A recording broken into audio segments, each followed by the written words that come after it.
मैं एक जिंदा लाश हूँ जिसे वो कपड़े पहना कर लाया गया है जो जबरदस्ती उतारे गए थे। मेरा गुनाह ये है कि मैं मिट्टी से नहीं बनाई गई थी। फिर मैं तुझे ही जनती गई।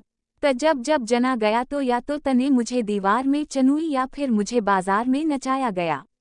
सिर्फ यही नहीं, तेरे हाथ बहुत लंबे हैं जो कानून से होते हुए मेरी इज्जत के नेफे तक पहुँचते हैं।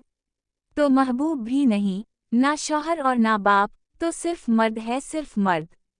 तो मुझे पैदा होते ही मिट्टी में दबा दिया करता था।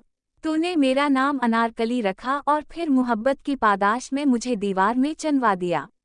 तेरी सारी दुनिया है और मेरी सारी दुनिया आग है। तो चाहे तो मेरे चेहरे पे, कि शायरी में जिसे चांद कहा जाता है, तेजाब फेंक दे। तो चाहे तो 40 साल की रफाकत में एक ना पे मेरे सर पर रात दे मारे और मेरा कत्ल कर दे। मैं नाचूं तो तवाइफ, ना नाचूं तो काबिल नफरत। मैं तेरी दुनिया के रास्तों से नावाकिफ हूँ।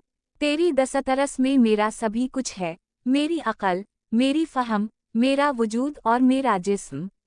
तो कम ज़र्फ है, मुझे नोचकर मुंह फेर लेता है।